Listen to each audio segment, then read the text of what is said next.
ચાલુ કરી દીધો છે અને પબ્લિક પણ આવી ગઈ છે, તમે લોકો જોઈ શકો છો. આપણા બ્લોકમાં પણ છે મનુભાઈ, આગળ જાય છે એક જણો અને પાછળ પણ છે. અને ફોટા પાડવાનો બહુ રસ હતો. તેને ભેગા આવી ગયા અને તમને આગળનો સીન બતાવું. આ જોઈ લો. હા ઓ બાપા, ભરતા રહી ગયા છે, તમે લોકો જોઈ શકો છો.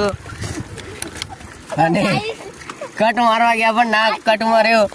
અને આગળ આપણે જોવા જઈશું.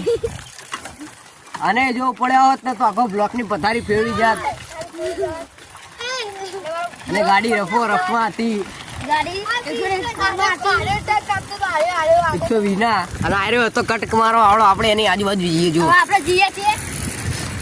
આપણે એની બાજુ જઈએ. આ જ હતો. સીધી ચલાય. અને આપણે હવે આગળ જોઈએ એટલે પહોંચે છે અને ક્યાં શૂટ મળે છે ફોટા પાડવાનો અને બ્લોગ બનાવવાનો.